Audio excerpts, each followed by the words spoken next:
Livro do Apocalipse, capítulo de número 5. Deus está aqui. Livro da Revelação, capítulo de número 5. E vi na destra do que estava sentado sobre o trono um livro, escrito por dentro e por fora, selado com 7 selos. E vi um anjo forte bradando com grande voz: quem é digno de abrir o livro e de desatar os seus selos?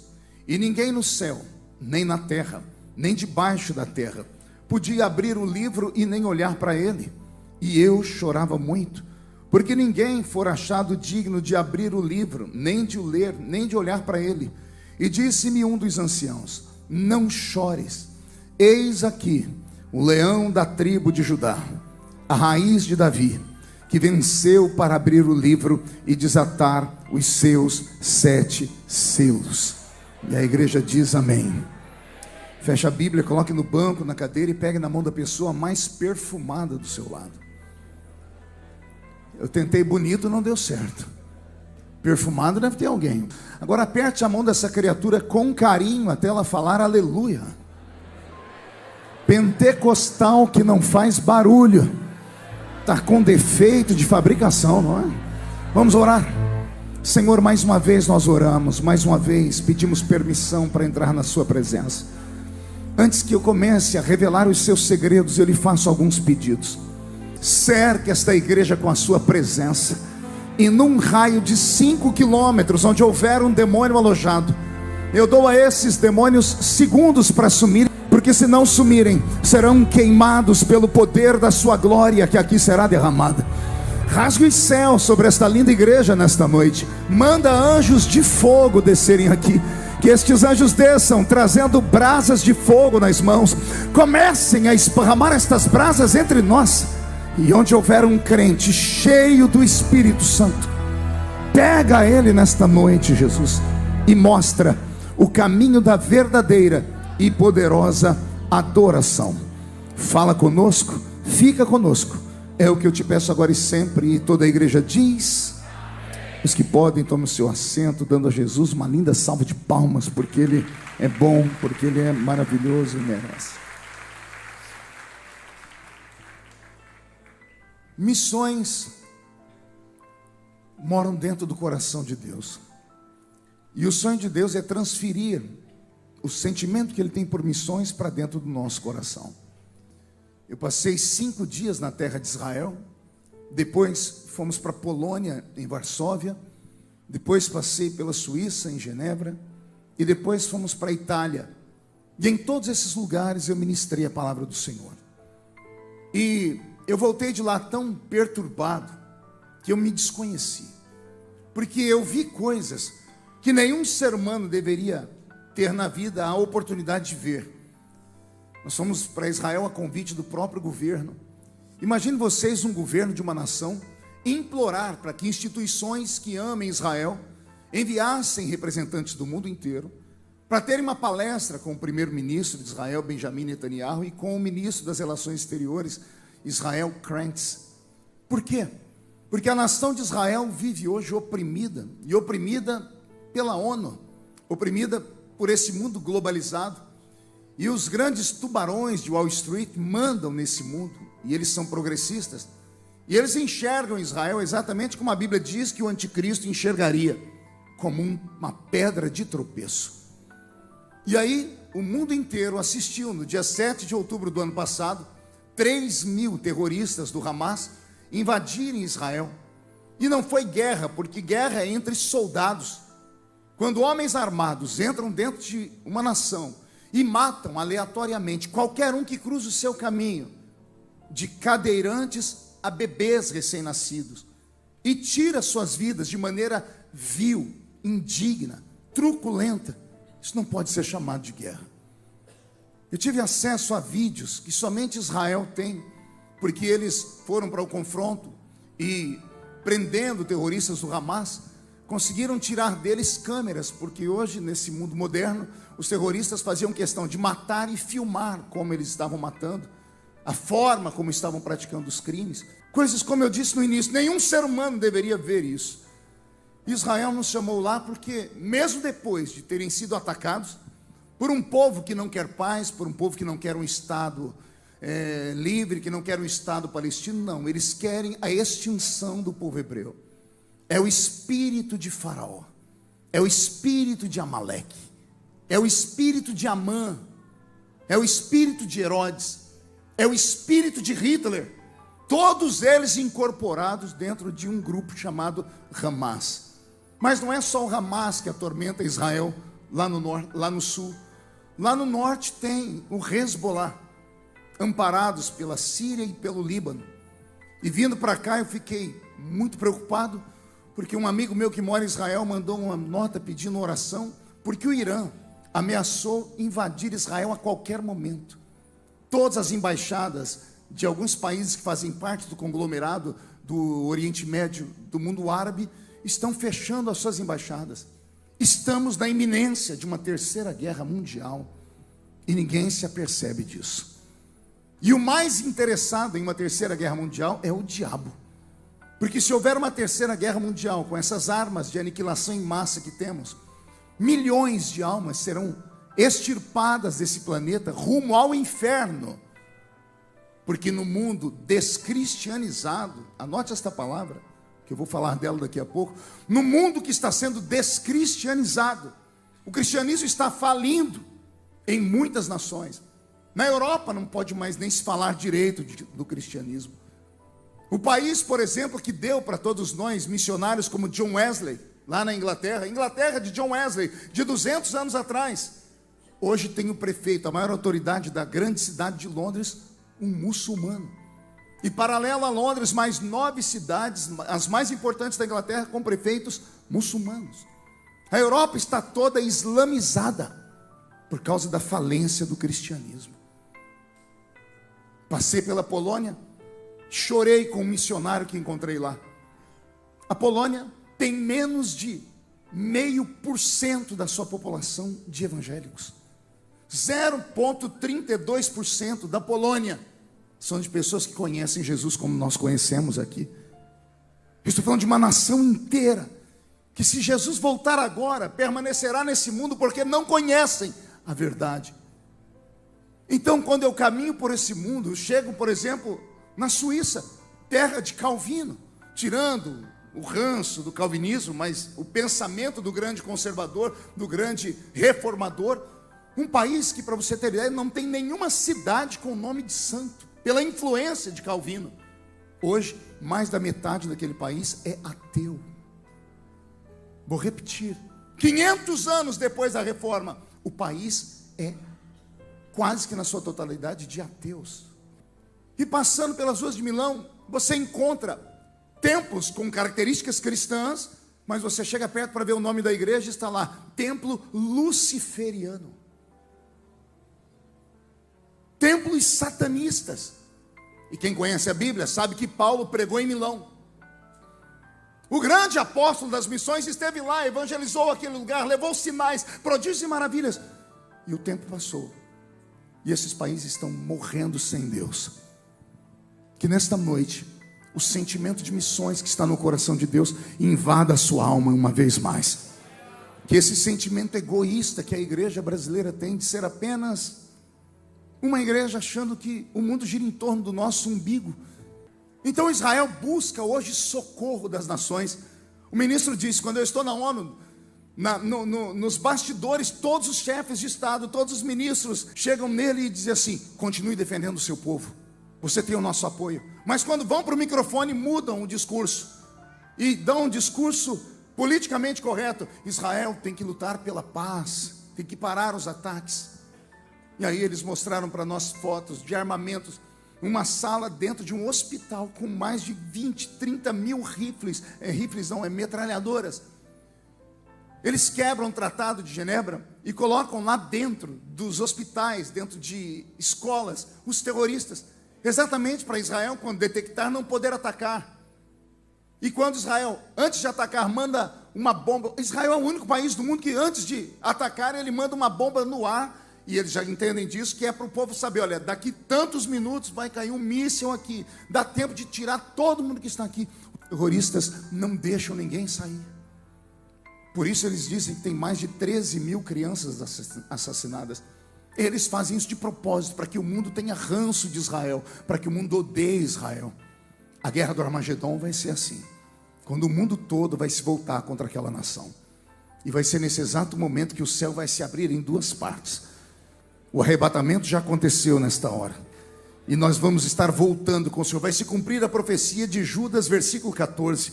Enoque disse: eis que é vindo o Senhor com milhares dos seus santos.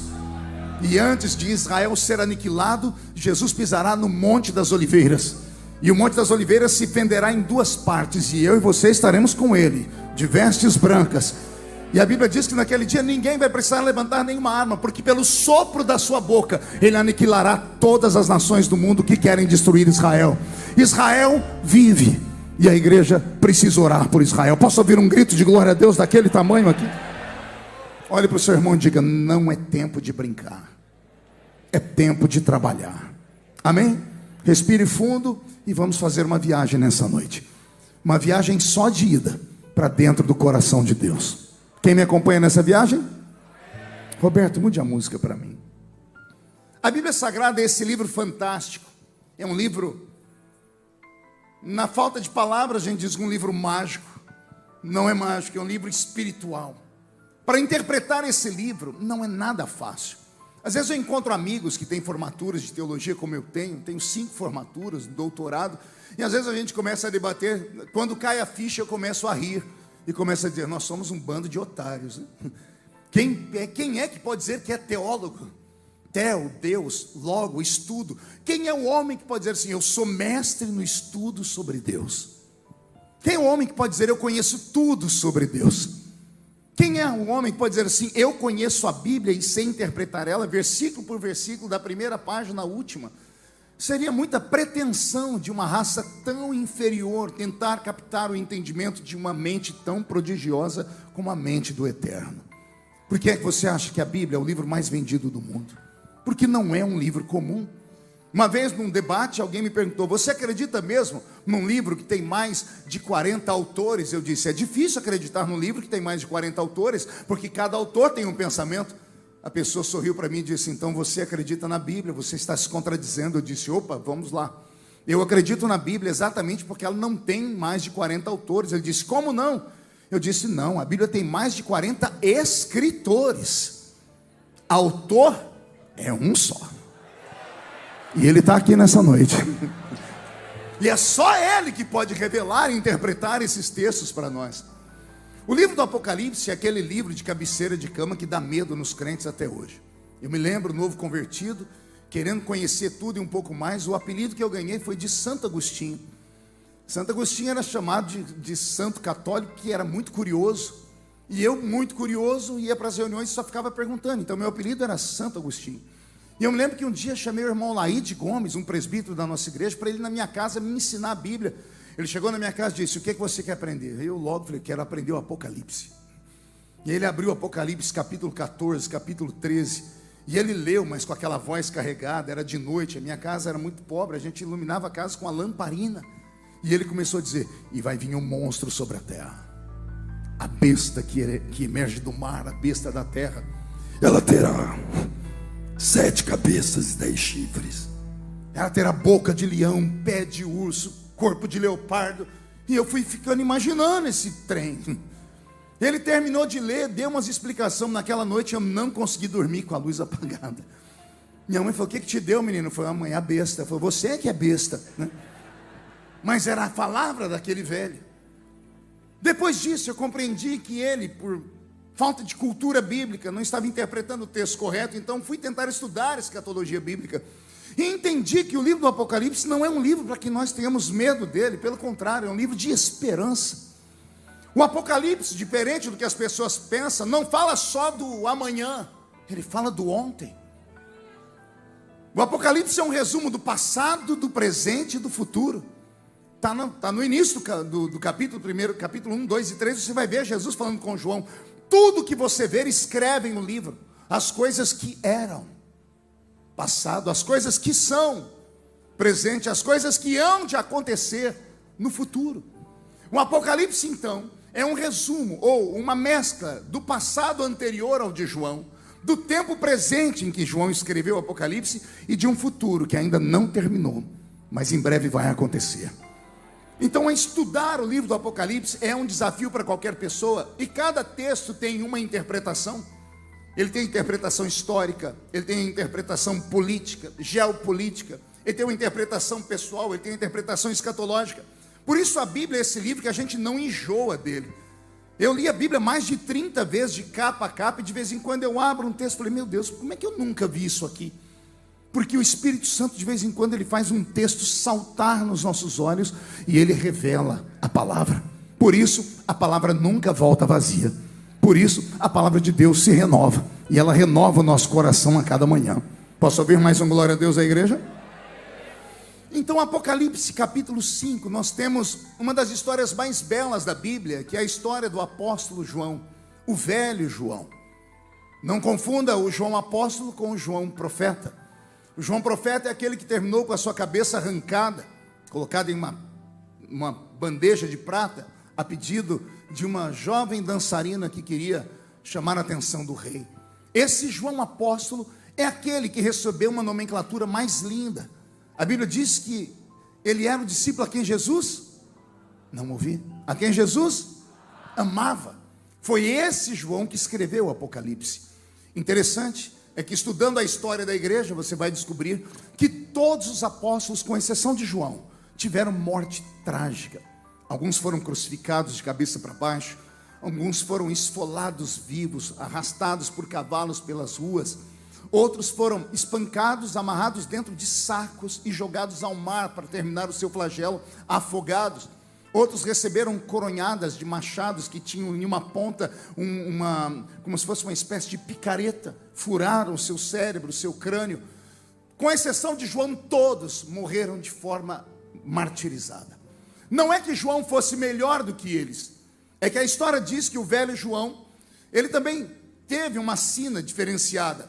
O imperador do seu tempo, Diocleciano, quando ficou sabendo a história do cristianismo, e quando soube que uma das testemunhas que andaram ao lado de Jesus ainda era viva, porque ele à noite perdia o sono, sofria de insônia, ele ia ler os anais da história, os livros sobre o mundo, e ao ler a conquista dos romanos sobre os judeus, ele encontrou a história de um tal Yeshua.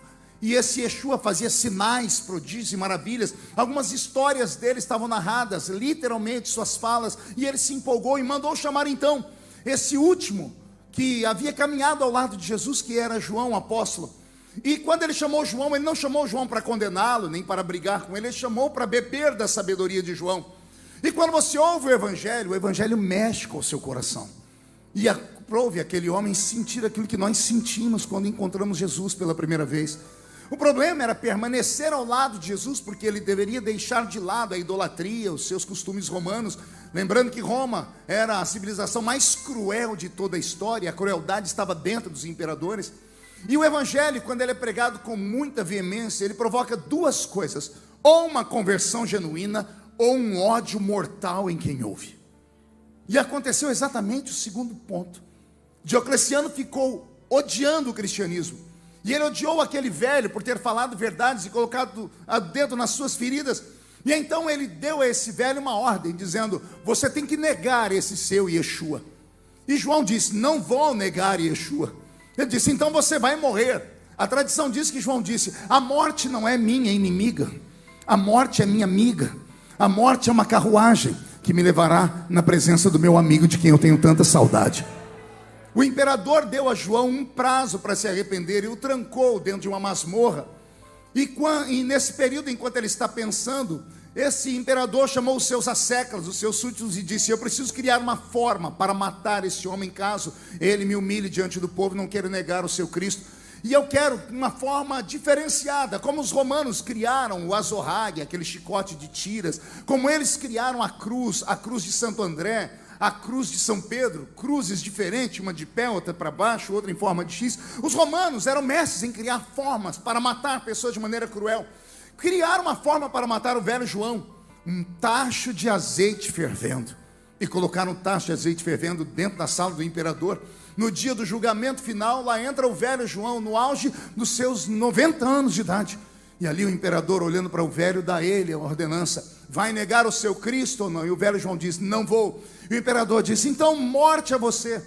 A tradição diz que o velho João disse: se eu tivesse força, eu correria para a morte. É ali dentro daquele tacho, peça aos seus soldados para me ajudarem a chegar lá, porque a morte não é minha inimiga. A tradição diz que quando jogaram João dentro do tacho de azeite fervendo, aconteceu aquele fator químico que acontece na sua casa quando você frita um bife. Alguém já fritou um bife em casa? A gordura quente, você pegou um bife gelado e jogou na frigideira, sobe aquela cortina de fumaça branca, porque é o encontro de temperaturas. O corpo do velho João em uma temperatura, tocou naquele azeite fervendo em outra temperatura, e subiu uma cortina de fumaça, e não houve barulho. As pessoas que estavam ali, as testemunhas, acreditavam que o velho tinha derretido instantaneamente por causa da idade.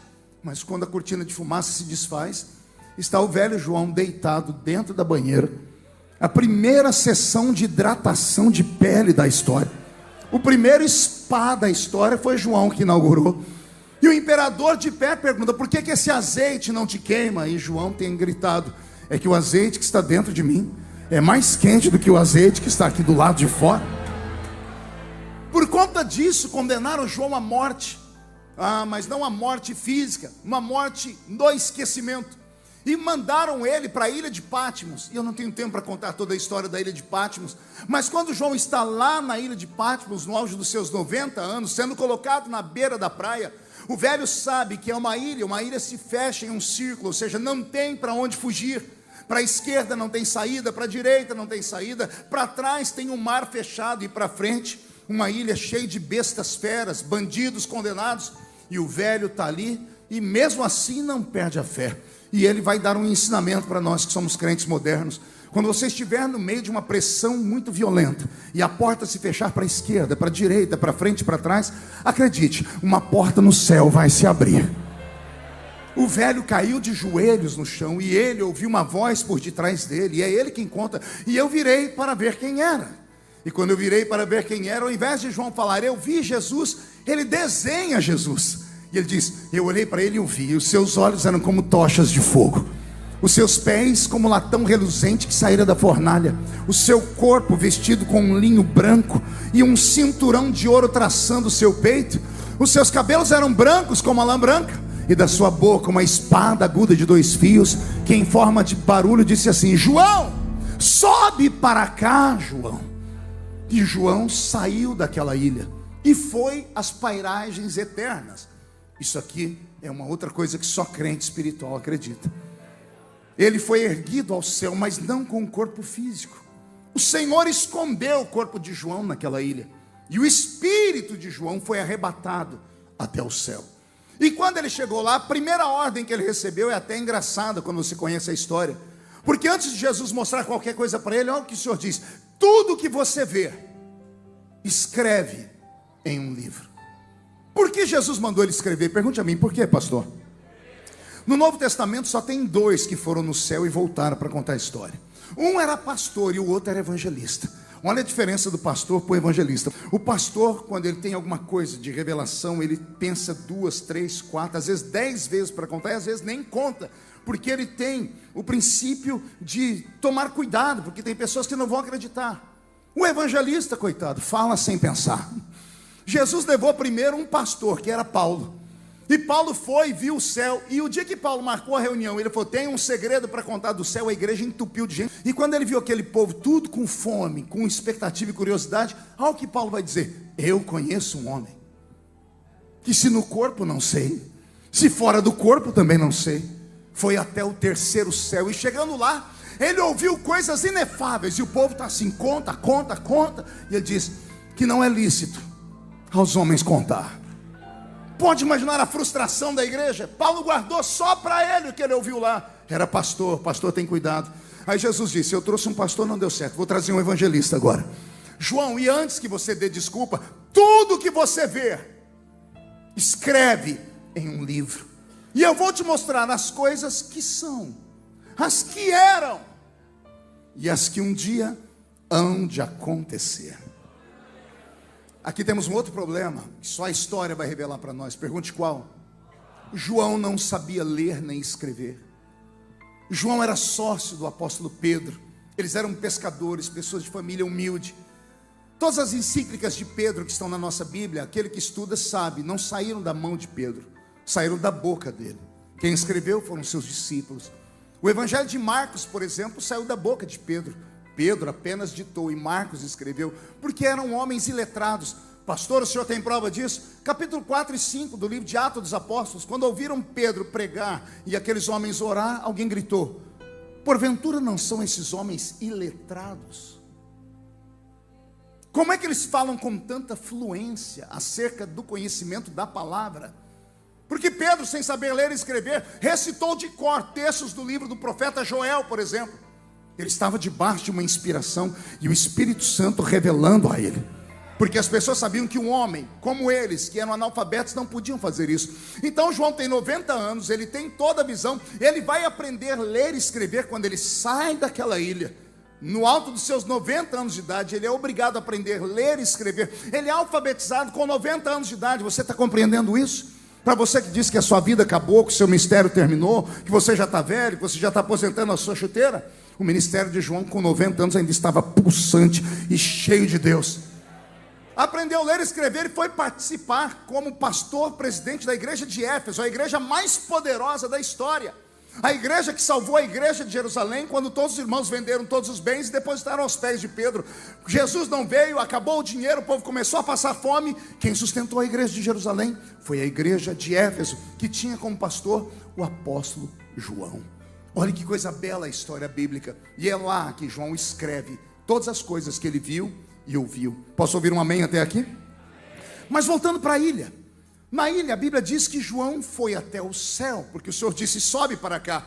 E ao entrar nas pairagens celestes, João entra naquilo que a Bíblia Sagrada vai chamar de céu, que nós traduzimos na carta aos Hebreus capítulo 9, por tabernáculo. Diga comigo, tabernáculo. Não ouvi direito. Acotovela o seu irmão, diga: você sabia disso? Que já havia um tabernáculo, antes do tabernáculo de Moisés. Antes do tabernáculo feito por mãos humanas, havia um tabernáculo no céu. Hebreus capítulo 9, assim como há um tabernáculo terrestre. O escritor está dizendo, há um tabernáculo terrestre apontando para um que é celeste. João foi até o tabernáculo celeste onde Deus estava. E ele atravessou todas as partes que haviam naquele tabernáculo, o seu alpendre, o átrio, o lugar santo. E ele foi convidado a entrar dentro do santo dos santos. E quando ele entra dentro dos santos, ele encontra a única coisa que tem lá dentro, um trono. E sentado no trono está o Eterno, o grande Criador do universo. João olha para aquele que está sentado no trono e percebe que na mão dele tem um livro. Não era um livro como esse nosso, era um rolo, um pergaminho, fechado por dentro e por fora, lacrado com 7 selos.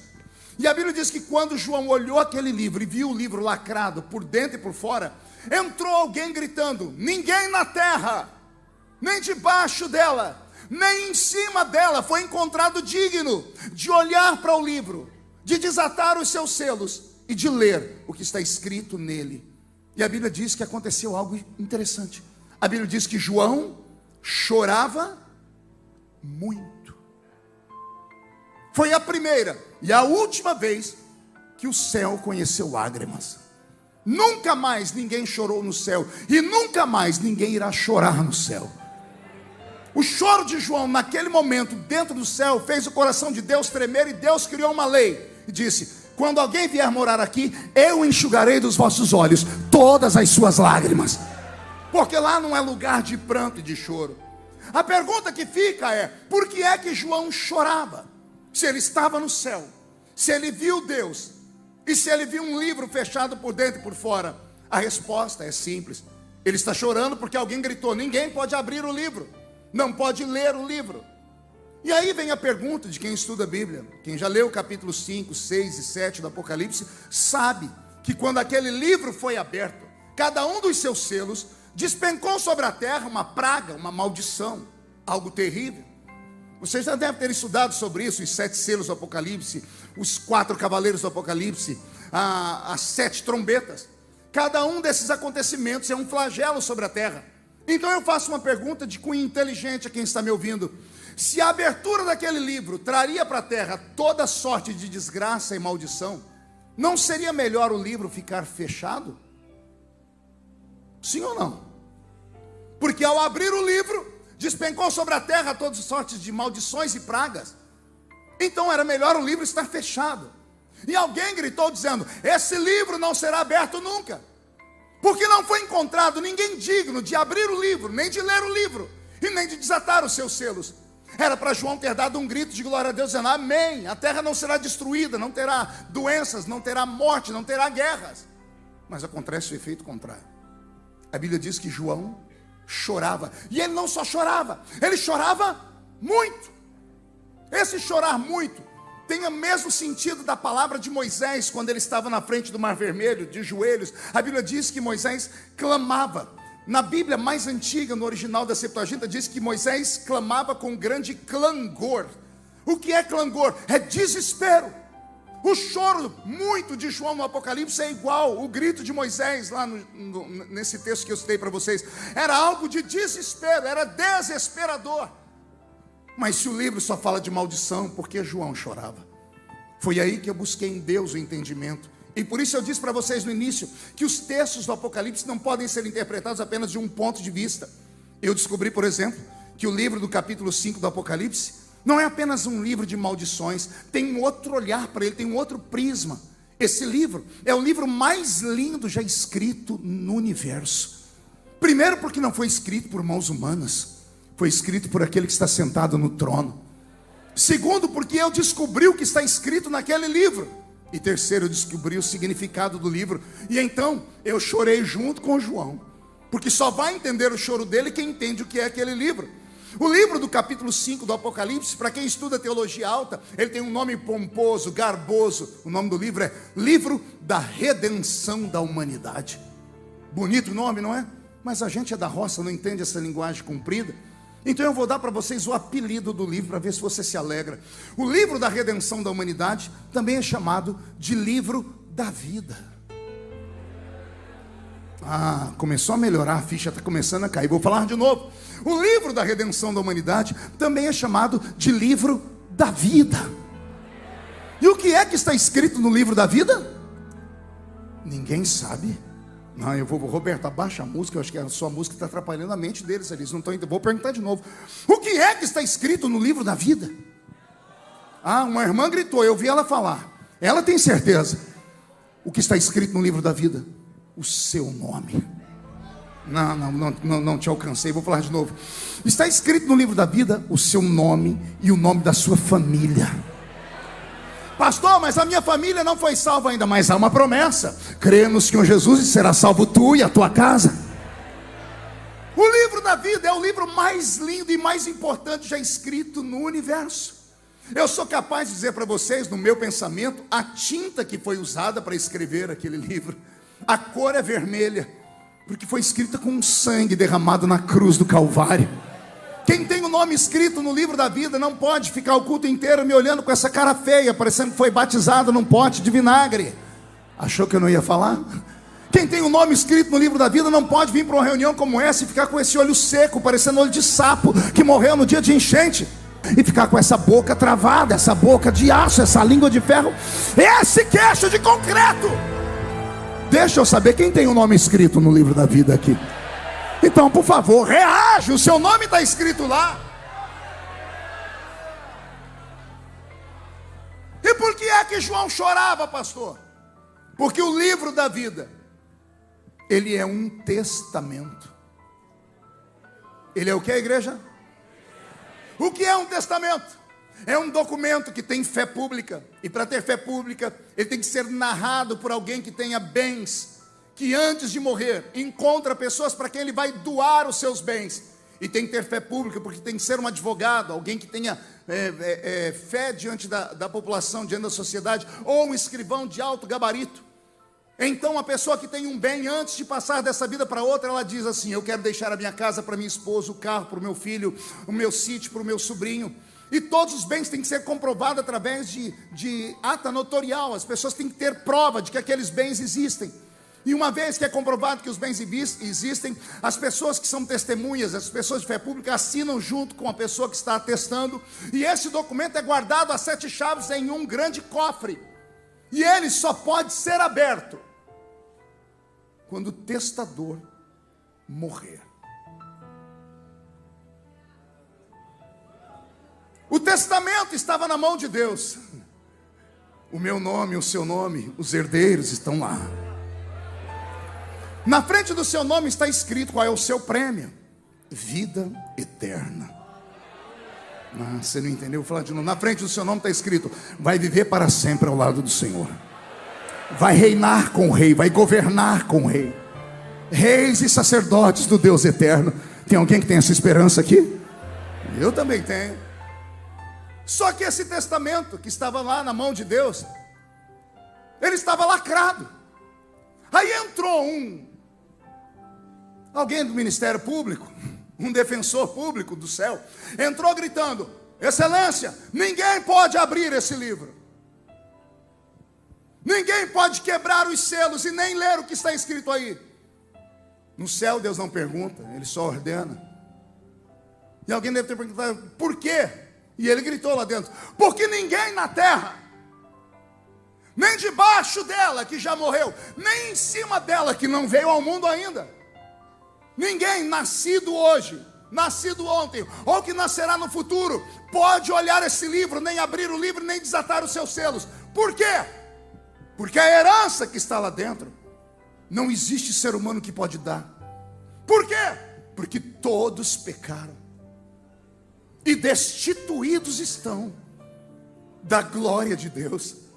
Porque a alma que pecar essa, o salário do pecado é a... Esse promotor fez a festa e disse: esse livro nunca será aberto, porque ninguém que está vivo pode abrir, ninguém que já morreu pode abrir, ninguém que está em cima, que não nasceu ainda, pode abrir. João, quando entendeu isso, teve uma crise de choro. Ele disse: eu chorava muito. Por que João chorava? Porque ele sabia que se aquele livro não fosse aberto, a gente não estaria aqui nessa noite. Se aquele livro não fosse aberto, a gente não tinha chorado aqui essa noite. Você não teria sentido essa presença invisível que caminha no nosso meio. Tem muita gente fria, mas tem alguns aqui que, se eu der corda, eles vão voar, porque já perceberam que esse lugar está tomado pela presença de Deus. Essa igreja está cercada pelos anjos. Nós estamos em silêncio, mas os anjos estão cantando: santo, santo, santo, santo é o Senhor dos exércitos. Se o livro não fosse aberto, não haveria missões em lugar nenhum. Esse irmão que está do seu lado aí, bonito, com esse terno chique, tem cara de empresário, continuaria na rua, os cachorros lambendo a boca dele, porque era um cachaceiro. Essa mulher que está do seu lado era uma mulher de vida duvidosa. Não parece, porque hoje ela tem cara de santa e vida de santa, mas se não é o sangue de Jesus, só Deus sabe onde ela estaria. Se aquele livro não fosse aberto, não haveria esse momento de comunhão, de paz, de alegria aqui dentro. Você entende o choro de João? Sem aquele livro não haveria salvação. E João estava chorando muito. Aí a Bíblia diz que de repente entrou um anjo lá dentro e voou até João e disse: João, não chores. Oh glória. Permita-me usar da licença poética. Está aqui o meu escritor, que depois revela para vocês o que é isso. João está chorando. Entra um anjo e diz: não chores. Eu imagino João dizendo, a minha licença poética: não chorar? Você mora aqui, você é um anjo, eu sou terráqueo, vou voltar para a terra e serei condenado, porque o livro está fechado. Não, João, não chores. Não chorar como? O promotor gritou dizendo que não tem ninguém na terra, nem debaixo, nem em cima dela, que pode abrir o livro. João, se acalme, porque nós encontramos um que pode abrir o livro. Como assim? Cadê ele? João, olha quem está entrando por aquela porta. Cabelos brancos como a lã branca, olhos como tochas de fogo, pés reluzentes como latão que saíram da fornalha, corpo vestido no linho branco, cinturão de ouro no seu peito. E João pergunta: quem é ele? E o anjo grita: eis aí o leão da tribo de Judá, a raiz de Davi, que venceu para abrir o livro e desatar os seus 7 selos. E o leão da tribo de Judá está aqui dentro nessa noite. Ele está passando perto de você, querendo te abençoar, liberar essa palavra de fé e esperança. Posso ouvir um glória a Deus à igreja? Mas respire fundo, Roberto, mude a música. Paralelo ao capítulo 5 de Apocalipse, nós temos Isaías capítulo 6. O que tem a ver Isaías 6 com Apocalipse 5, pastor? Viaja comigo nessa história. Em Isaías capítulo 6, Deus está sentado no seu trono, e Ele dá um grito: e agora? A quem enviarei? E quem há de ir por nós? Eu sou assembleiano de infância. Em quantos congressos de missões eu não participei? Quantos congressos missionários cujo tema era esse: a quem enviarei? E a resposta nossa, da juventude, dos irmãos, daqueles que eram apaixonados, era essa: eis-me aqui, envia-me a mim. Eu preguei sobre isso inúmeras vezes, até o dia que eu estudei profundamente, e quando eu descobri o que é o capítulo 6 do livro de Isaías, eu chorei muito. Pergunte por quê? O capítulo 6 também é profético, e as profecias não precisam casar com datas. Os profetas falavam o que viam, eram videntes, não sabiam data, não sabiam quando nem como, e Deus revelava como queria. O capítulo 6 de Isaías fala do fechamento da antiga aliança. A antiga aliança é o Velho Testamento. O Velho Testamento, da nossa Bíblia, tem 39 livros. 39 livros que, se você torcer eles, não se assuste se pingar sangue. Não se assuste se você ouvir gritos de ais e de uis do Velho Testamento. Porque o Deus do Velho Testamento está desesperado, está irado. Porque desde que Ele criou o homem lá no Éden, até o livro de Malaquias, o homem nunca conseguiu se aproximar dele de fato. O Velho Testamento inteiro é dividido em pelo menos 5 dispensações. As dispensações bíblicas que aprendimos na velha escolinha dominical: dispensação da inocência, consciência, governo humano, era patriarcal e lei. 5 dispensações do Velho Testamento. 5 oportunidades que Deus deu ao ser humano para se aproximar dele. Em nenhuma delas o ser humano conseguiu. Na dispensação da inocência, Deus apostava no coração de Adão e Adão falhou. Na dispensação da consciência, Ele esperava que os filhos de Adão consertassem, mas vem Caim e mata Abel. Na dispensação do governo humano, Deus esperava que os descendentes de Adão viessem e construíssem um mundo melhor, mas vem os descendentes de Adão fazer coisas horríveis. Nasce um tal de Nimrod, um poderoso caçador diante do Senhor, que constrói a Torre de Babel, fazendo a população do mundo. Ele era um grande governante, um tipo de um anticristo, que levou toda a humanidade a dizer: Deus mentiu, dizendo que não vai destruir a terra mais com água, façamos uma torre para ir até Ele. Na dispensação do governo humano, os homens falharam. Na dispensação dos patriarcas, que nós esperávamos que eles fossem aquilo que Deus queria, os patriarcas falharam. Alguém lembra de Abraão mentindo para o rei do Egito, Elimeleque, ou Abimeleque? Abraão dizendo assim: olha, essa mulher que está comigo não é minha esposa, é minha irmã. E o homem tomou a esposa de Abraão para dormir com ela. Foi Deus quem revelou a ele que aquela mulher não era irmã de Abraão, e sim esposa. Aí o rei chegou diante de Abraão e disse: você quer colocar em risco toda a minha descendência, me fazendo dormir com a sua esposa, porque você mentiu para mim. No Novo Testamento, Jesus vai dar um ensinamento sobre a mentira que chega a doer os ossos. A Bíblia diz na boca de Jesus que o diabo é o pai da mentira. Então quem mente se afasta de Deus. Os patriarcas falharam. Veja, Jacó começa o seu ministério enganando o seu próprio irmão. Então a Bíblia Sagrada tem essas nuances. Nesse tempo dos patriarcas, o homem falhou. Entramos na dispensação da lei. Meu Deus, Deus escolhe um homem chamado Moisés. Ele quer que Moisés seja o pastor do seu rebanho. Deus dá na mão de Moisés um rebanho de 3 milhões de almas, uma igreja pronta. Era só tirar ela do Egito e levar ela para Canaã. No meio do deserto, a igreja inteira foi sepultada, com exceção de Josué e Calebe. Não conte para ninguém. O próprio pastor não entrou na terra prometida. Por quê? Porque Deus queria um pastor que desse a vida pelas ovelhas. Mas Moisés começa o ministério dele matando um homem no Egito e enterrando ele na areia. Todos os homens que Deus levantou no Velho Testamento fracassaram. Deus levantou, por exemplo, Salomão. Há quem diga que o homem sábio não erra o caminho. E como terminou Salomão seus dias? Ajoelhado na frente das estátuas dos ídolos das suas mais de 700 mulheres, fora 300 concubinas. Deus levantou na terra um homem segundo o seu coração, Davi. E o que é que o homem segundo o coração de Deus faz? dorme com a mulher que não é dele, engravida ela, manda matar o marido dela. Deus levanta Sansão para ser juiz, e o juiz que deveria libertar Israel morre acorrentado no templo de Dagon. Todas as pessoas que Deus levantou no Velho Testamento, o diabo trucidou com elas. Lembra da visão da arca de Noé? Lembra que a Bíblia diz que Noé, tendo cessado as águas, abriu uma janelinha, a única janela que tinha na arca, no lugar de cima, no último piso, soltou uma pombinha. A Bíblia diz que a pombinha, tendo voado, não encontrou lugar para pousar e voltou.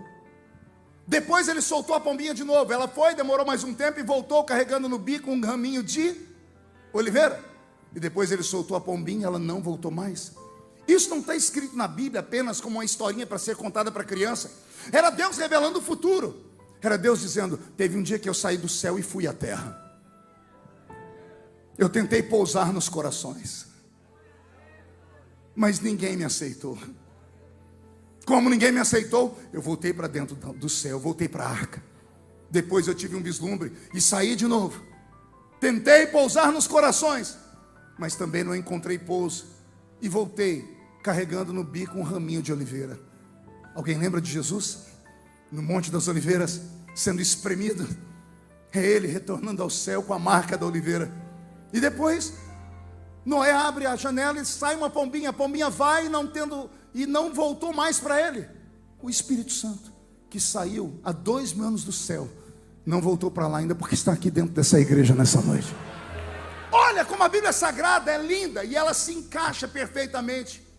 Em Isaías capítulo 6, estamos no término da velha aliança. Estamos no término do Velho Testamento. Fechou Malaquias. Deus que tentou pousar sobre a vida dos homens e não conseguiu, porque o homem o traiu, o homem mentiu, o homem, mesmo Deus tendo dado leis, tendo dado sinais, prodígios, o homem não aceitou. Deus voltou para o céu, sentou no trono, olhou para a terra e deu um grito. Pergunte qual? Só fala se todo mundo perguntar. E agora? A quem enviarei? E quem há de ir por nós? Por que Deus pergunta isso? Porque Ele está dizendo a si mesmo: se eu fui e não me aceitaram, a quem enviarei? Se rejeitaram o Criador, quem eles vão aceitar? Isso aqui é uma pergunta cósmica, eterna. É Deus gritando: eu fui. Fiquei uma temporada com vocês, as primeiras 5 dispensações. Eu levei anjo, eu levei a minha Shekinah, eu levei sinais, eu levantei profetas, eu fiz sinais, eu coloquei jumenta para falar, eu fiz uma baleia engolir um homem e não matar ele, eu afundei muralha no chão, eu fiz de tudo e vocês não me aceitaram. E agora? A quem enviarei? Quem há de ir por nós?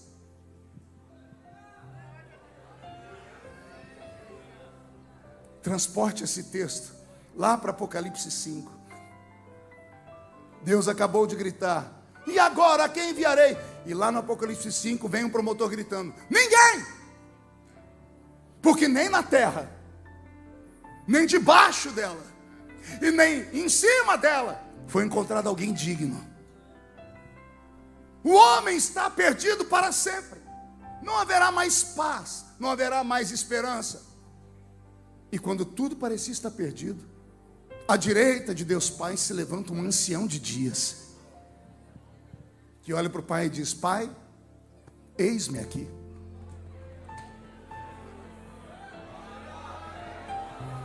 Vou falar de novo. Não é Isaías que está respondendo, é Jesus, o Cordeiro que foi morto antes da fundação do mundo. É Ele que se levanta e diz: Pai, eis-me aqui, envia-me a mim. Permita-me pensar com vocês. Eu imagino o pai olhando para o filho e falando: o que é que você pode fazer que eu não tenha feito? Se somos um. Por que você pode conquistá-los e eu não? E eu imagino o filho dizendo: pai, é porque o senhor quando foi, o senhor foi com o melhor que tinha. E todo ser humano faz isso, não é? Quando você quer conquistar alguém, você vai com o melhor que você tem. O Senhor tentou conquistar o homem, o Senhor foi com o melhor que tinha, o Senhor foi nas asas de um querubim. O Senhor falava e o monte tremia. O Senhor fazia cair fogo do céu, pedras de gelo do céu. O Senhor abria a terra e engolia os homens. O Senhor fazia sinais, o Senhor soprava sobre o mar. O Senhor tentou dar o melhor para conquistar o homem, mas o homem não compreendeu. Então nós temos que tentar ir lá de outra forma. Filho, mas por que o homem não me compreendeu? Ah, pai, eu estou aqui analisando. Nós criamos anjos, eles erraram no início, e nós consertamos os anjos de uma vez só. Você já se perguntou isso? Deus corre o risco de ter uma nova rebelião no céu? Sim ou não? Ninguém responde. Sim ou não? Vou perguntar de novo, sim ou não? Por que não?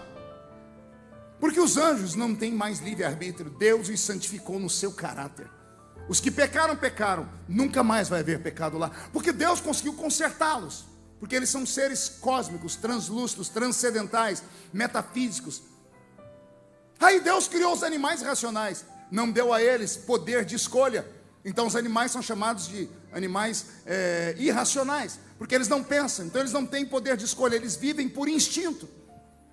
Os anjos tinham poder de escolha, Deus travou, não tem mais, tirou isso deles. Os animais não têm poder de escolha, vivem por instinto.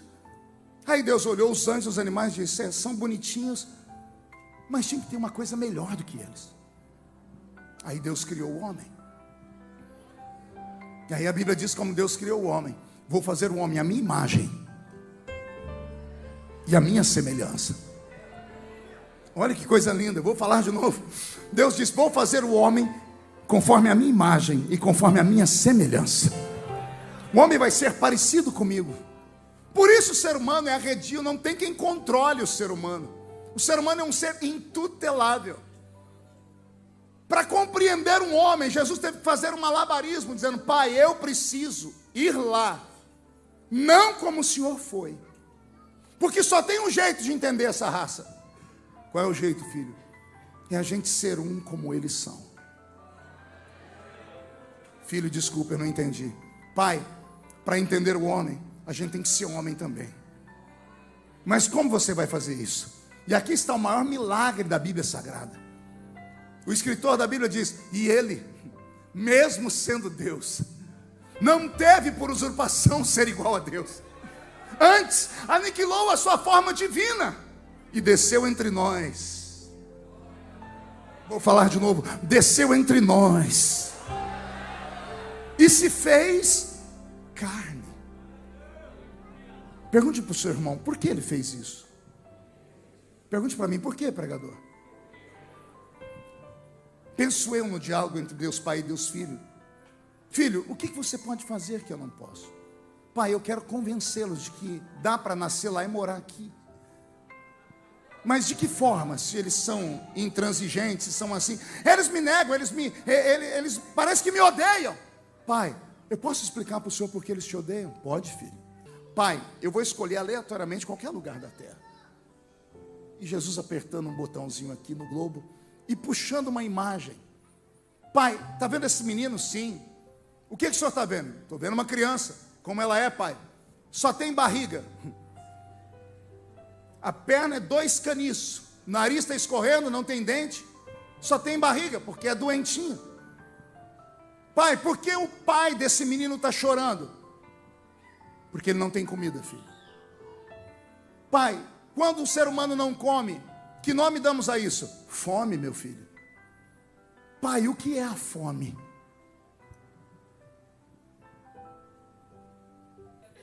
A fome é um dispositivo que eu criei para punir o homem, para que ele sinta necessidade.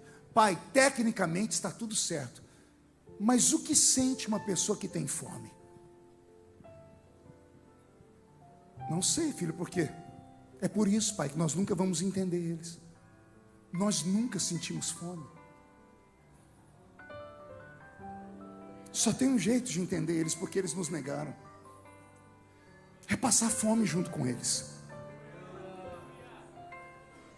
Nós precisamos experimentar isso. Pai, girando o globo, e essa menina, por que ela chora? Porque ela está com sede. O que é a sede?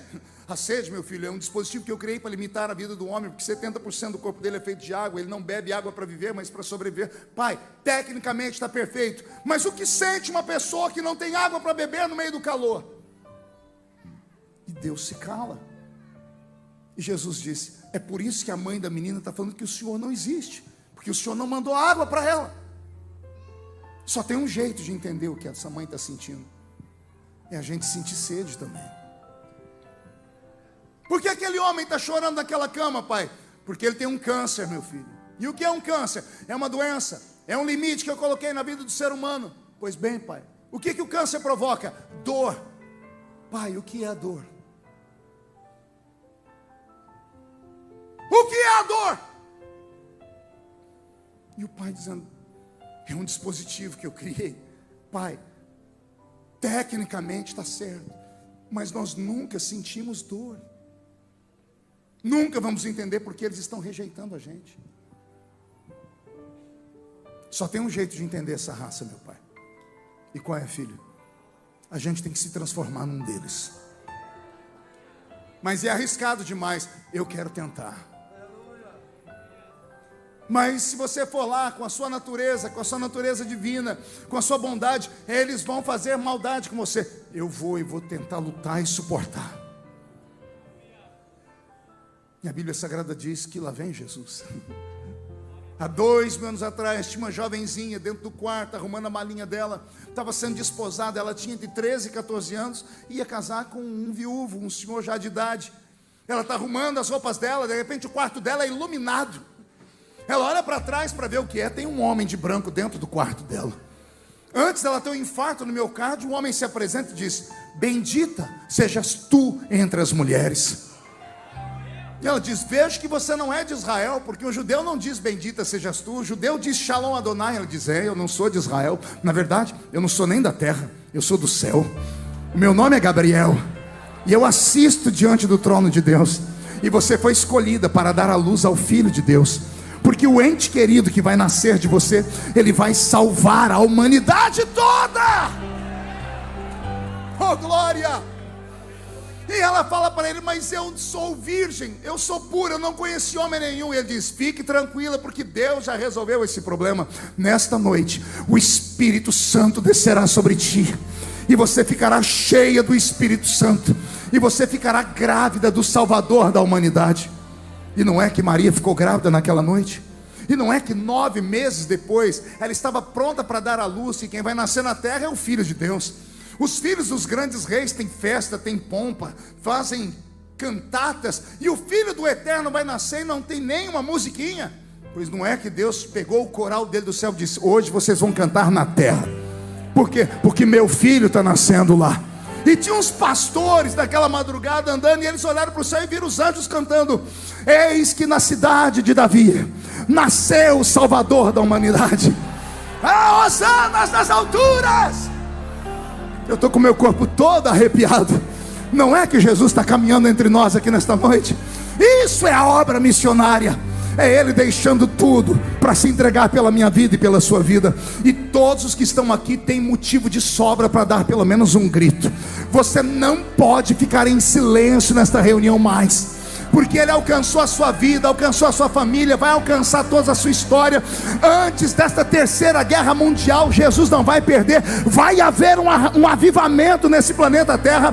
As suas mãos vão curar os enfermos. Onde a planta do seu pé pisar, Deus vai entregar por herança.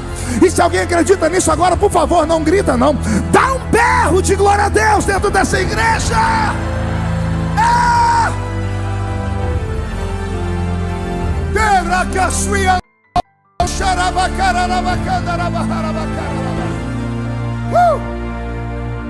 Ah, Jesus.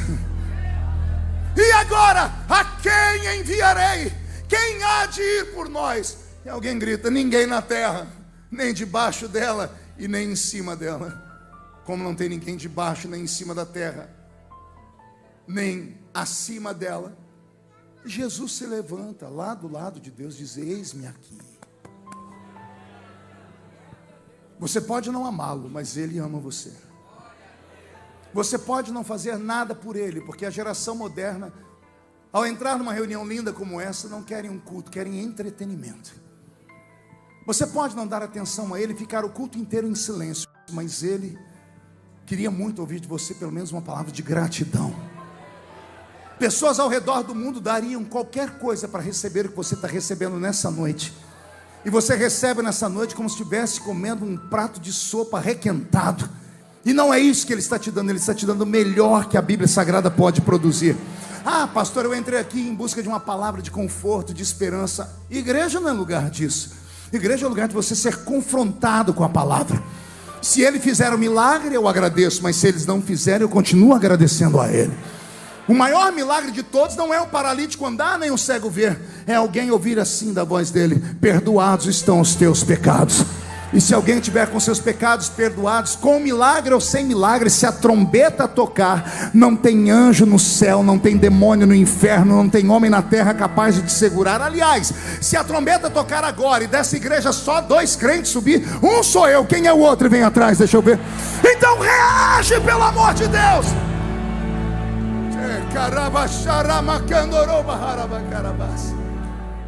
Eis-me aqui, envia-me a mim. E ele veio. E ele ficou uma temporada de 33 anos aqui. Tentaram fazer ele pecar de todas as formas. O próprio diabo se manifestou para ele no deserto. E ele venceu o diabo com toda a sua força. Ele venceu as tentações com todo o seu poder. Ele encarou as vicissitudes da vida de cabeça erguida. Até que ele foi julgado de maneira injusta. E foi condenado a princípio com uma pena não capital. Pilatos o colocou lá no seu anfiteatro e mandou que espancassem ele para ver se atenuava a ira dos judeus que não suportavam ver aquele homem fazer o bem. Autorizou que dessem nele uma quarentena de açoites menos uma, 39 chibatadas, com aquele maldito chicote que eu citei aqui no início, o tal do azorrague, um chicote feito exclusivamente para espancar judeus. Sabiam disso? O azorrague foi um presente de Roma para os judeus. Pergunte por quê? Porque Roma, como dominavam os povos, queriam que todos se ajoelhassem diante deles. E quem não ajoelhava, apanhava de chicote, pois eles batiam nos judeus e os judeus não se curvavam. Porque depois do cativeiro babilônico, Israel nunca mais se curvou diante de ninguém. Eles não tiveram mais idolatria como nação, não de forma pessoal, mas como nação. Israel nunca mais se curvou diante de ninguém. E como os romanos batiam nos judeus, eles ficavam em pé para não se curvar, criaram um chicote só para bater em judeus. Ele tinha de 7 a 12 tiras de couro. Na ponta de cada tira de couro, uma limalha de ferro ou um osso de carneiro quebrado. Cada vez que o carrasco desferia um golpe, valia por 7 ou por 12. Os ossos e o ferro fincavam na carne, e quando puxavam, pedaços de carne voavam pelo céu. Aquela imagem do filme A Paixão de Cristo, de Mel Gibson, que trouxe tanto transtorno, tanto para judeus quanto para Roma, é pura verdade. O apóstolo Paulo disse: como meu Senhor, eu tomei uma quarentena de açoites menos uma, 39 chibatadas. Multiplique 39 por 7 ou 39 por 12, quase 500 cicatrizes no corpo, quase 500 buracos no corpo. Jesus perdeu quase 3 litros de sangue naquela noite. Isso é a ciência que diz. E a minha Bíblia diz que ele não abriu a boca dele para reclamar. Ele não xingou, ele não murmurou.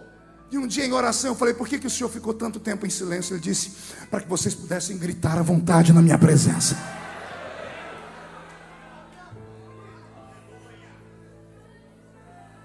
Jesus desmaiou naquele tronco. Embrulharam ele em um pano e jogaram ele em uma masmorra. A notícia chegou em Pilatos. Ele mandou a notícia para os judeus disseram: não, nós queremos a morte dele. Então Pilatos passou a madrugada toda lendo os livros, as histórias. Ele descobriu que aquela semana era a semana da Páscoa, e que Israel tinha uma cultura. Pegavam-se 2 animais, sobre um sacerdote colocava a mão e mandava ele para o deserto, ou seja, liberava ele com os pecados das pessoas. Mas um outro tinha que morrer no dia da Páscoa. Pilatos já tem a ideia na cabeça. No dia de manhãzinha, ele manda trazer Jesus e mais um outro preso famoso que estava com ele, cujo nome era Barrabás. Baseado na cultura dos hebreus, ele diz: eles vão mandar um para o deserto, vão liberar um e vão matar o outro. Tenho certeza que vão matar Barrabás, porque é um assassino. Esse aí dizem que até pão ele multiplicou para eles, só fazia sinais e prodígios, só tinha palavras boas. Eles não vão condenar ele. Mas para surpresa de Pilatos, quando ele gritou, o povo disse: solte Barrabás. E Jesus foi condenado à morte. Arrancaram aquele pano que cobriu o corpo dele de uma só vez. Você já tirou um esparadrapo de uma ferida? Imagine puxar mais de 400 esparadrapos de uma só vez. A dor que Jesus sentiu é inimaginável por todos nós. E mesmo assim ele não abriu a sua boca. Como acusaram ele de ser rei, fincaram na cabeça dele uma coroa de espinhos. Espinhos que tinham de 11 a 15 centímetros de tamanho, tão duros, capazes de furar uma madeira de acácia.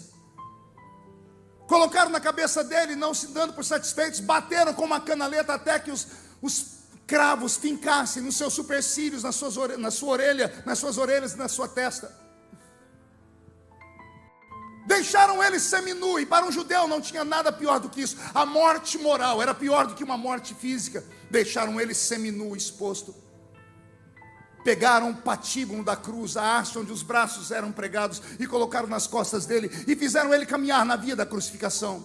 A Bíblia não diz que ele caiu, mas por inferência entendemos que sim, porque alguém pediu para alguém ajudá-lo. Em um desses possíveis tombos, um soldado romano viu que ele não daria conta de chegar ao Gólgota, então procurou na multidão alguém para ajudá-lo.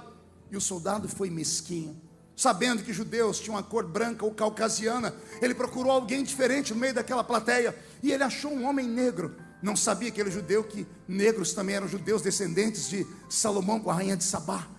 E havia um negro judeu ali, cujo nome era Cirineu. Todas as vezes que você ouve falar do Cirineu da Bíblia, Simão Cirineu, na verdade Cirineu não era nome nem sobrenome, era alguém que nascia na cidade de Cirene. E a cidade de Cirene era uma cidade da Etiópia, na África. Os romanos estão tentando humilhar Jesus, dizendo: nenhum dos seus irmãos vão te ajudar. E não sabiam, eles estavam mandando um recado para nós, que quando todos nos abandonarem, nem que Deus tenha que mandar um estrangeiro para nos ajudar, mas Ele não nos abandonará. Boa sorte.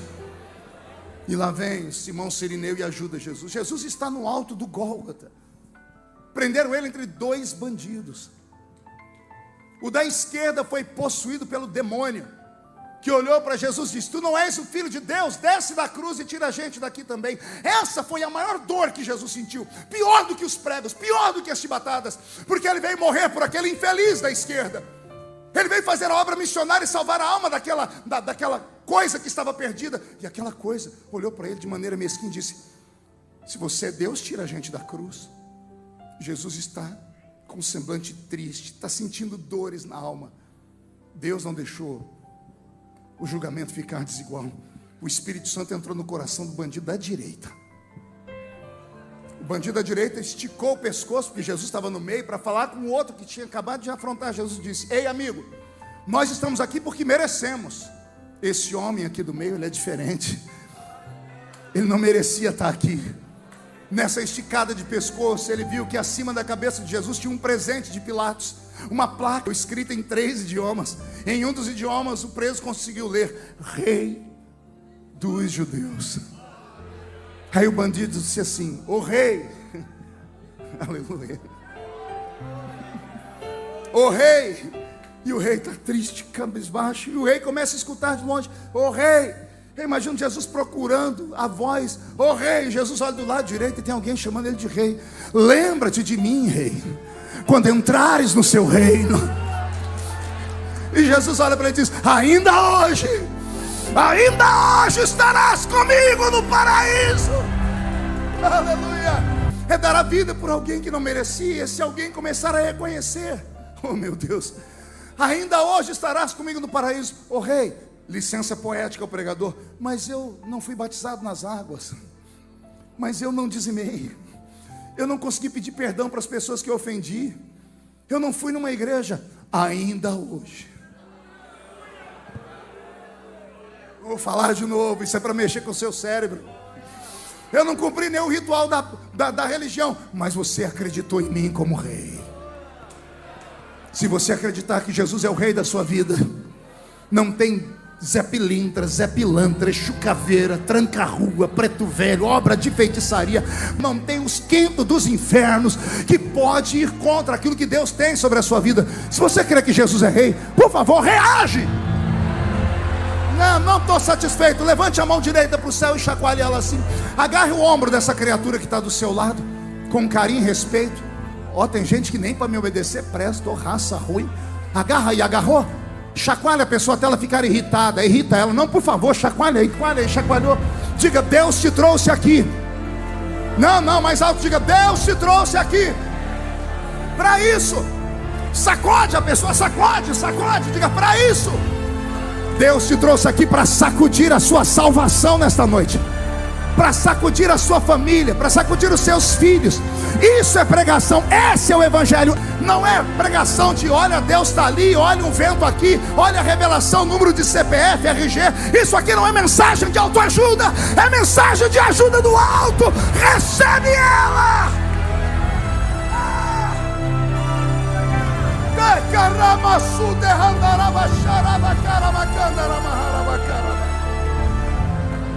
Estou sentindo Jesus aqui. Tem alguns canelas de fogo aqui nesse lugar ou não? Por que você está todo ajeitadinho aqui? A igreja é bonita e é moderna, mas o sentimento é dos nossos velhos pais na fé. Quando Jesus está na casa, ninguém paralisa.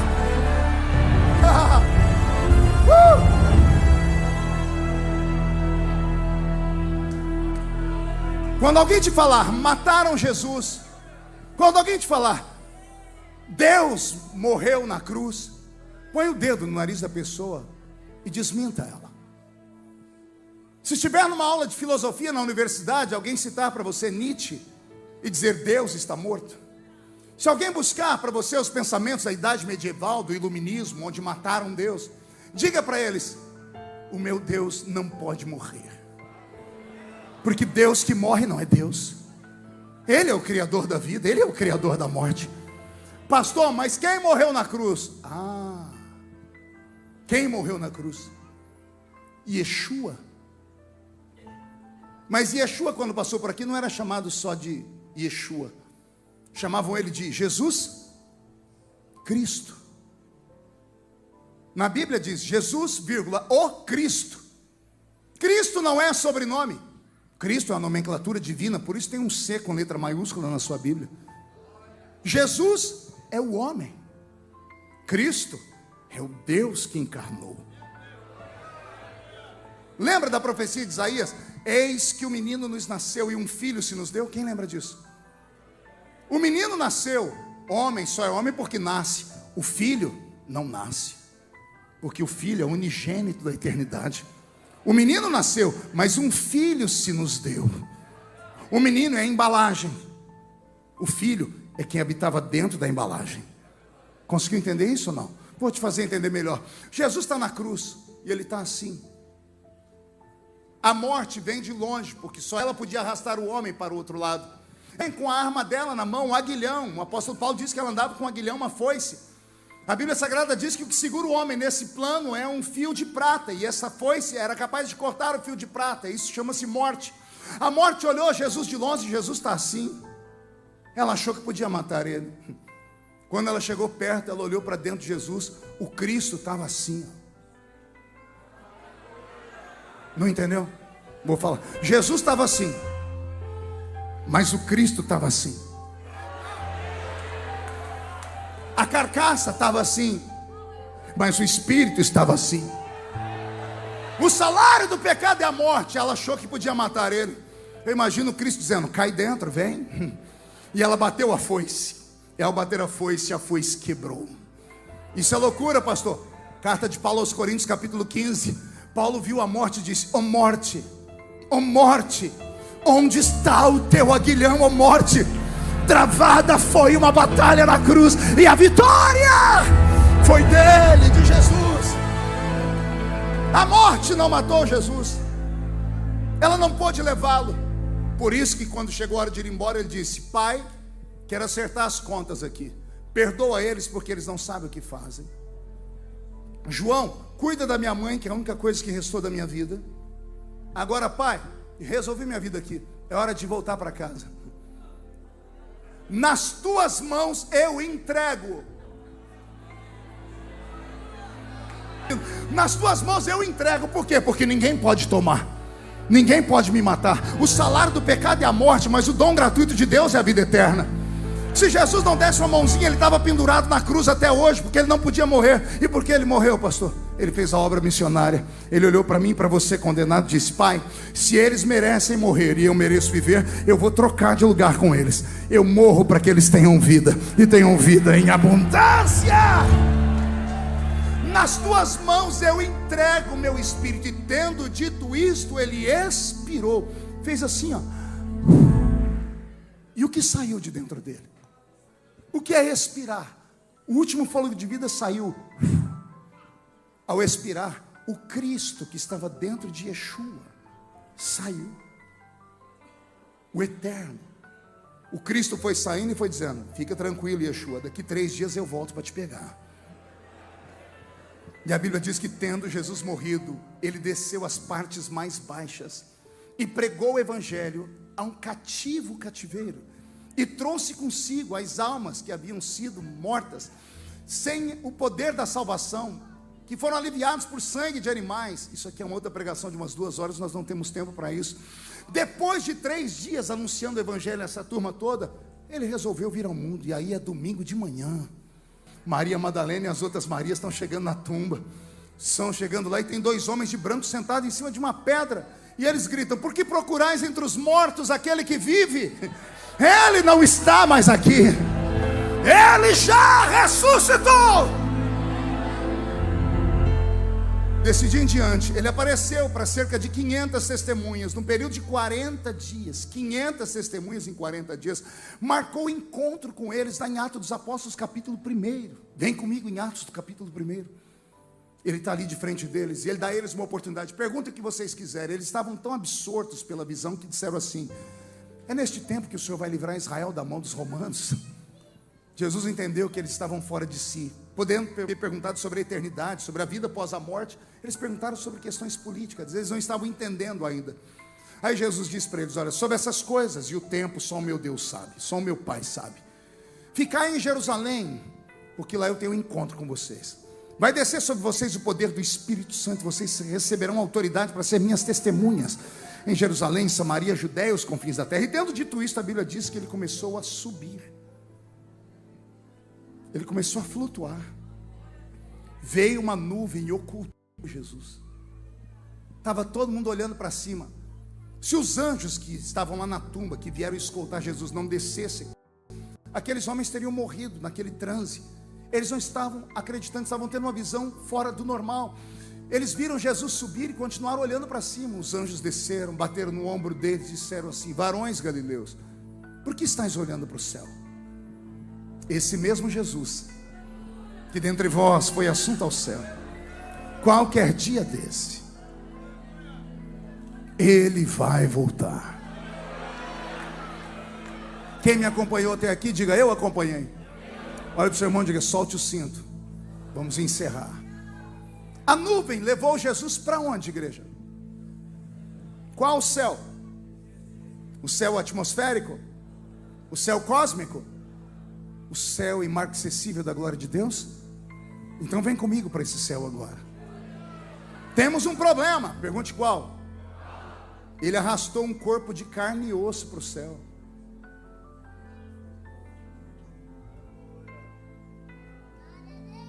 O corpo dele era ressuscitado, não era transformado. Lá no jardim, Maria tentou tocar dele e disse: não me toque, porque eu ainda não fui glorificado. O corpo dele era ressuscitado. Ele mandou Tomé botar o dedo na ferida dele. Era um corpo de carne e osso, que atravessava a parede, comia peixe e flutuava no ar. Por que você acha que a Bíblia diz lá em Apocalipse: bem-aventurados que fazem parte da primeira ressurreição? É porque nós teremos o corpo igual dele. Ah, você não entendeu, deixa isso para lá, outro dia eu volto para pregar. O nosso corpo no arrebatamento vai ser igual ao dele. Um corpo que quebra a lei da gravidade, que atravessa a parede, que ainda come e não engorda nem 1 grama. Só nas bodas do Cordeiro é 7 anos comendo sem parar e sem engordar 1 grama. E melhor, a Bíblia diz que o garçom vai ser ele mesmo. Ele vai servir a igreja nas bodas do Cordeiro.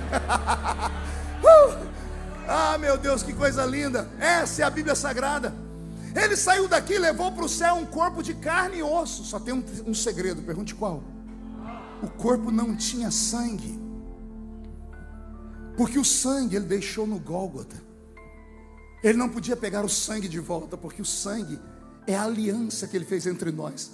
É o selo da nossa salvação. Somos perdoados porque o sangue de Jesus cobriu os nossos pecados. A ausência do sangue deu poderes àquele corpo de flutuar. Ele subiu e foi para o céu que você falou.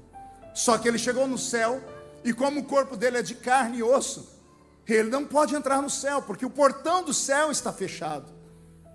Por que está fechado? Porque o homem não pode ir para lá ainda. Ele para na entrada do céu, do portão. Os anjos que guardam o céu vêm voando, vê aquele corpo estranho e dizem: o que é isso? E os anjos que estão escutando Jesus dão um grito. O Salmo de número 24: levantai, ó portas, as vossas cabeças, levantai, ó portais eternos, para que entre o Rei da Glória. Os anjos que estão dentro do céu vêm voando, olhando as gretinhas do portão, dizendo: mas quem é este Rei da Glória, com corpo de carne e osso? Os anjos que assistiram a vida de Jesus abrem as asas e gritam: Ele, o Senhor dos exércitos, poderoso na batalha, Ele é o Rei da Glória. O portão do céu se abre, aleluia. E aquele corpo de carne e osso pisa naquilo que nós chamamos de ruas de ouro. E quando ele pisa no céu, uma lei está cumprida. É possível nascer homem nesta terra, passar por todas as provações e padecer necessidades, e ainda ir morar no céu. Agora que ele cumpriu a lei, um corpo de carne e osso entrou, abriu a porta para todos nós entrar. Ele entrou e o corpo dele, que estava ressuscitado, foi glorificado. O cabelo castanho tornou uma cor branca, como a neve. Os olhos castanhos ficaram como duas tochas de fogo. Os pés, que ainda tinham furos, foram transformados e começaram a reluzir como latão que saíra da fornalha. O linho da terra foi transformado num linho do céu. Um cinturão de ouro traçou o peito dele pelo meio. Ele se agigantou. Da boca dele saiu uma espada aguda de 2 fios, gritando: o rei está de volta. Jesus se levanta e começa a flutuar, porque soberano não anda, ele manda andar. O céu até esse momento não tinha nada, somente o tabernáculo. Pergunte: como o senhor sabe? João 14: não se turbe o vosso coração. Credes em Deus, credes também em mim. Na casa de meu pai há muitas moradas. Se não fosse assim, eu vou teria dito. Então eu vou preparar lugar para vocês. E depois que eu preparar, eu volto para pegar vocês de volta. Não tinha nada lá em cima ainda, porque não sabia se ia dar certo, mas acabou dando certo. Então ele vai andando, vai esticando as mãos. Eu imagino saindo poderes da mão dele, ele construindo uma cidade instantaneamente. Edifícios, casas, prédios gigantescos, de cristal, de ouro, sei lá que matéria. Eu sei que um daqueles lá é o seu lugar de destino. Alguém quer ser meu vizinho lá? Quem vai para lá? Jesus vai construindo, até que no centro dessa cidade ele faz uma ponte e cria um rio. Um rio que não tem peixe. Quer perguntar por quê? Porque as águas desse rio são águas quentes, águas termais. Como é que o senhor sabe, pastor? É o que dá ler muito a Bíblia. A Bíblia diz lá em Ezequiel 47 que o rio de águas vivas de Deus, a nascente é debaixo do trono de Deus. Só que Isaías, lá no capítulo 6 que eu li para vocês, ele diz que os anjos foram debaixo do trono e encontraram brasas de fogo. Mas o rio nasce debaixo do trono. Só que debaixo do trono só tem pedra de fogo. Então as águas que saem dessas pedras saem como águas termais, águas quentes. Para que serve água quente, pastor? Leve o seu velho, a sua velha no médico, e você vai ver ele dizer assim: leva seu pai e sua mãe lá para Caldas Novas. Leve eles, dê banho neles de água quente, porque a água quente destrava os nervos, cura as feridas. É um rio onde todos nós um dia vamos nos banhar nele, porque Jesus vai curar essas cicatrizes que essa vida deixou em você. As dores, as perseguições, as humilhações. O céu é um lugar de exaltação. Tem uma praça naquele lugar. Eu não vejo a hora de ir para lá, porque eu imagino meu filho correndo lá, segurando a mão do meu pai. De vez em quando eu imagino meu pai olhando para o portão, dizendo assim: o Cameron, que é o meu filho que foi, já já seu pai vai atravessar aquele portão ali, ó, porque nós seremos uma família de novo. Você pode não acreditar nisso, mas é isso que me dá esperança e me dá força para continuar. Eu acredito que a vida começa aqui, mas não termina aqui. Tem um lugar melhor do que esse à nossa espera. E esse lugar não pode ser só para mim, para você, tem que ser para todas as almas do mundo. Vamos alcançar o maior número de pessoas possível. Depois que Jesus cria tudo isso, ele vai para o tabernáculo. Ele passa o alpendre, ele atravessa o ato, ele chega no lugar santo. E quando ele está no lugar santo, o anjo diz assim: só um minutinho que o senhor já vai entrar. Quando o anjo abre a porta, Jesus de longe vê um homem ajoelhado chorando muito. Jesus lê a alma de João e diz assim para aquele anjo: vai lá e fala para ele não chorar mais. Ele vai perguntar por quê. O que eu digo? Diga para ele que o leão da tribo de Judá, a raiz de Jessé, venceu para abrir o livro, para desatar os seus 7 selos. Eu estou sentindo ele aqui, eu estou emocionado. Olha como a Bíblia se encontra, olha como a Bíblia é linda. Jesus entra no Santo dos Santos e o anjo voa até João e diz: João, eis ali o leão da tribo de Judá, a raiz de Jessé, que venceu para abrir o livro e desatar os seus 7 selos. Vai acontecer um arrebatamento nesta terra. Todos os salvos em Cristo, os que morreram e os que estão vivos, passarão por uma experiência soberana. Está escrito: e dada a palavra de ordem, o mesmo Senhor descerá do céu com alarido, voz de arcanjo e trombeta de Deus. Os que morreram em Cristo ressuscitarão primeiro. Depois nós, os que ficarmos vivos, seremos transformados e arrebatados seremos, e estaremos para sempre com o Senhor Jesus nos ares. Quem tem essa esperança pode dar um glória a Deus. Quem além de dar um glória a Deus pode ficar de pé comigo nessa hora. Ah, meu Deus! O céu é logo ali. Incline a sua cabeça. Fazia tempo que eu não senti o que eu estou sentindo aqui. Eu sinto angústia. Eu sinto dores. Jesus está voltando. Eu sinto a sua angústia. Eu sinto a angústia desse ser humano que está do seu lado, com cara de crente, roupa de crente, mas a alma dele sabe que está abatida.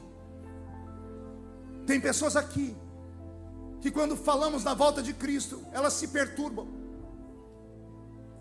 porque não estão preparadas para o advento.